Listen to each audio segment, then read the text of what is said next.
I bought some new ARS racks, but I don't have space for them in my snake room. It's time for a remodel.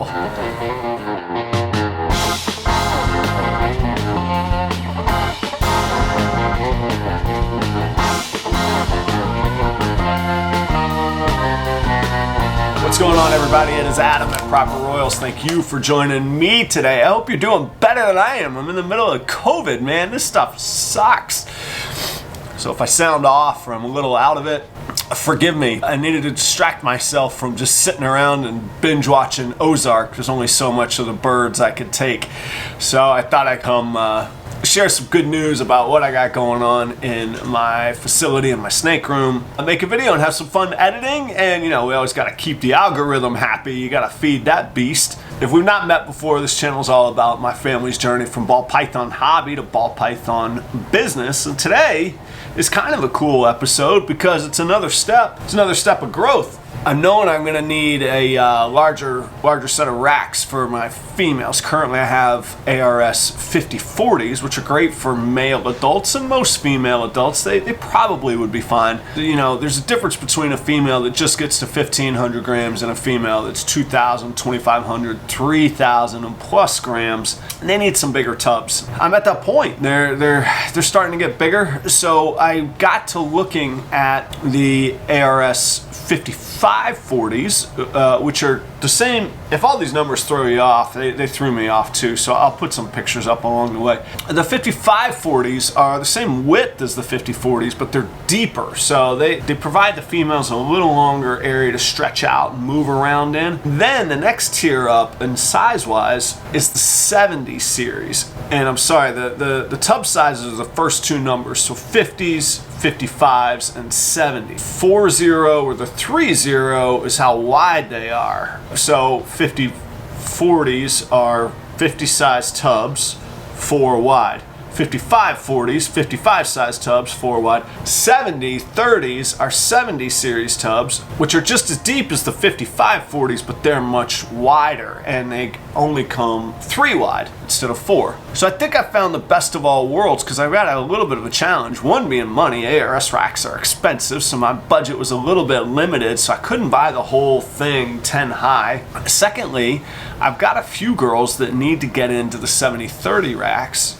but the 5540s are going to be fine for most of all of my females, for most of them. What's a man to do? Well, the cool thing with the ARS Rack series, the hybrids, and I think they're regulars too, but I really love their hybrids, like 87% recycled material, lighter for shipping. Yeah, it's just fantastic. It's a great option, and it's cheaper too.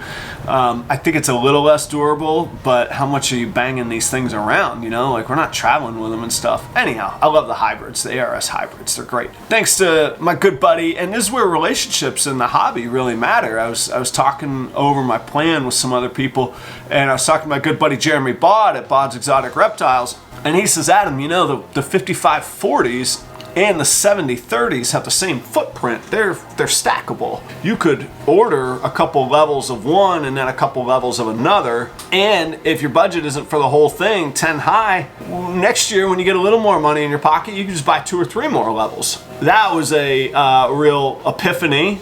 That's a good word, right? Epiphany. And I wanted to be sure, not because Jeremy doesn't know what he's talking about, but because it's a lot of money. And I just wanted to be totally sure that I didn't need an adapter or something, you know.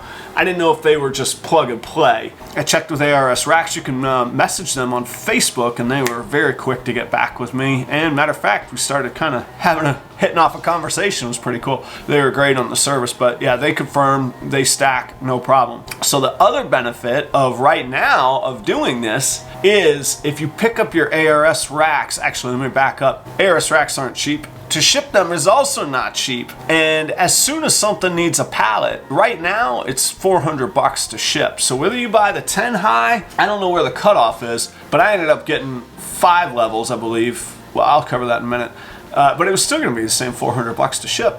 So suddenly we're talking, you know, 30% of my purchase price being in shipping. A little cost prohibitive and frustrating. Like, I hate, if I'm going to ship something, I may as well get the big thing and I'll figure out how to pay the rest off. However, if you pick up racks at a show that they vend, which are kind of the big NARBC shows, Tinley, Arlington, but also Daytona, which is in my backyard and where I'll be going in August. It's free shipping.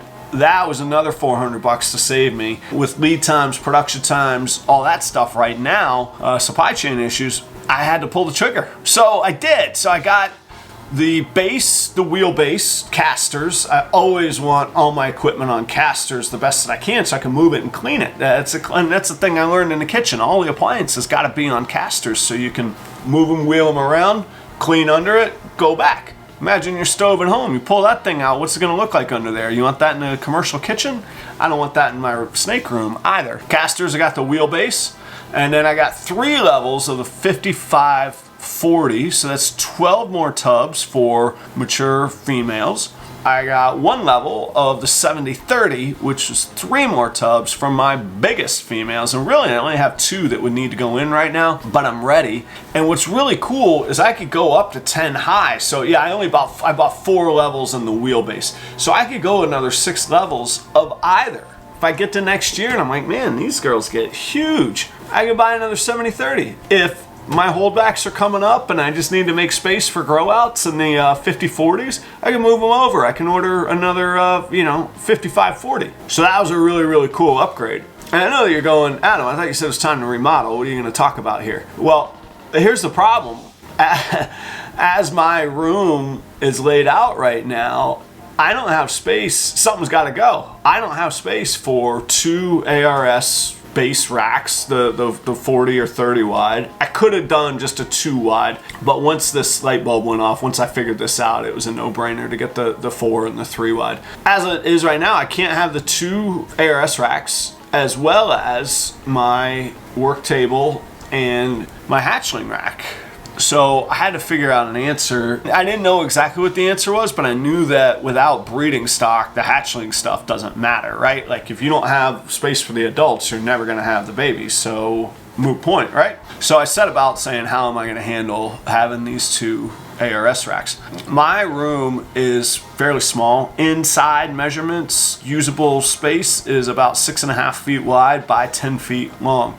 So quick math, I got 65 square feet. On one end of the room, I have my ARS 5040 rack. That fits great. I happen to know from all the measurements I've been doing, it's 56 inches wide, so it's just under 5 feet wide. So I've got, ample space on the sides of it to move it around and clean and get it in and out and that kind of thing if I need to. On my work table, it doesn't take up much space. I think it's 40 inches, so about 3.5 feet by 18 inches or 20 inches, something maybe 20 by 40. My little hatchling rack that only right now would only hold 24 hatchlings, but I could build it vertically. And I do have I've got 2 hatchling racks, one much taller that would hold 36.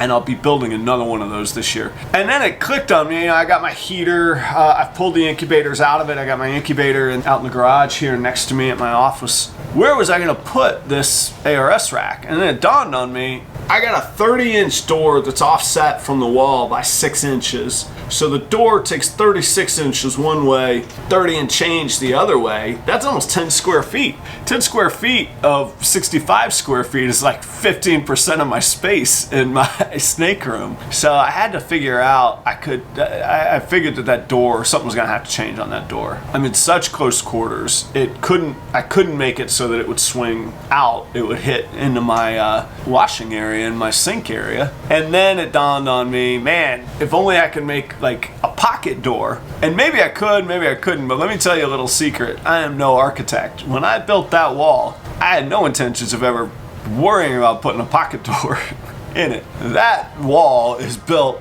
with more random 2x4s and supports, and look, I made it work, and it's a sturdy structure that ain't engineered to have a pocket door in it. So then it dawned on me, I could probably do a sliding barn door. And the sliding barn door is gonna hang off the outside 3/4 4 or 5 inches at most. I don't even think it's 5 inches. So I set to looking, and Amazon sells the hardware. If you haven't heard me say it before, I love Amazon Warehouse, especially on durable goods. We're talking cast iron pieces here. Amazon Warehouse comes with full warranty. It's their returns and stuff. Like some things I wouldn't do with it that were fragile or technical, you know, like I wouldn't have bought this Canon M50 camera on the Warehouse deal. Maybe I would have actually, I'm kind of cheap. The barn door, it's bolts and metal planks. Like, let's do it. 38 bucks on Amazon Warehouse. I'm not going for aesthetics on this thing. I've got a door. I'm gonna unhang that door. I'm gonna attach it to the barn door, and I'm gonna slide that thing. Now that might only be temporarily. I think by the time I take out the door jamb, I think it's not gonna cover the opening, the door walkway, and there is a concern of temperature control and that kind of thing. But to start with, that's what I'm gonna do, and then what I might do is go to like a Habitat for Humanity or something and find an old door that I could just paint. Oh, maybe put my logo on, that'd be kind of cool. And then I'll buy like a 36-inch door to cover the opening, since it can slide, and just cover it. I have not started on it yet. I've got all the equipment here. It's from Amazon. I've just been, like I said, I've been whooped with COVID. I'm doing okay, and I'll get through it. Hopefully this weekend I'll get a little burst of energy and get that door up there. It won't be, it's only early June right now. It won't be till August before I pick up the ARS racks at the Daytona show, so I have time on that. What do you think? What am I missing? What space-saving innovations would you consider, would you recommend? Bear in mind the ceiling height. I don't know it off the top of my head, but I could tell you my level, my 10th level on my ARS rack, I have to adjust it when I pull out the top tubs because it hits my fluorescent light fixture on the top of my ceiling. Bear that in mind with your suggestions. There's only so much vertical height that I have in that room.